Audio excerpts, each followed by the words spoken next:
سبھی سننے والوں کو دل سے میرا سلام۔ امید کرتی ہوں آپ سب جہاں بھی ہوں گے خوش ہوں گے اور خیریت سے ہوں گے۔ اللہ کا شکر ادا کرتے رہا کریں ہر حال میں، ہر لمحہ، ہر پل۔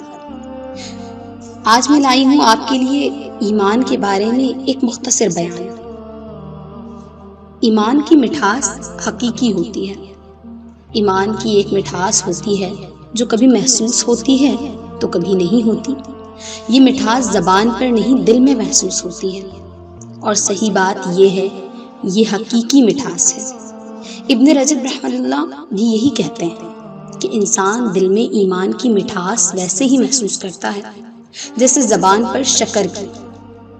چنانچہ جب جب ایمانی حقائق اور دلی کیفیات کمال کو پہنچتی ہیں، انسان یہ مٹھاس پانے لگتا ہے۔ اس کی شدت اور دورانیہ انسان کے ایمان کی بقدر ہوتا ہے۔ کچھ لوگ اس مٹھاس کے یوں عادی ہو جاتے ہیں کہ جب محسوس نہ کر پائیں تو بے چین ہو جاتے ہیں۔ کچھ اسے وقتاً فوقتاً محسوس کرتے ہیں، چونکہ یہ ایک دلی کیفیت ہے، سو زبان سے اس کی تعبیر ممکن نہیں، لیکن شریعت کی زبان اسے خوب بیان کرتی ہے۔ انسان کو چاہیے کہ اس مٹھاس کو پانے کی کوشش کرے۔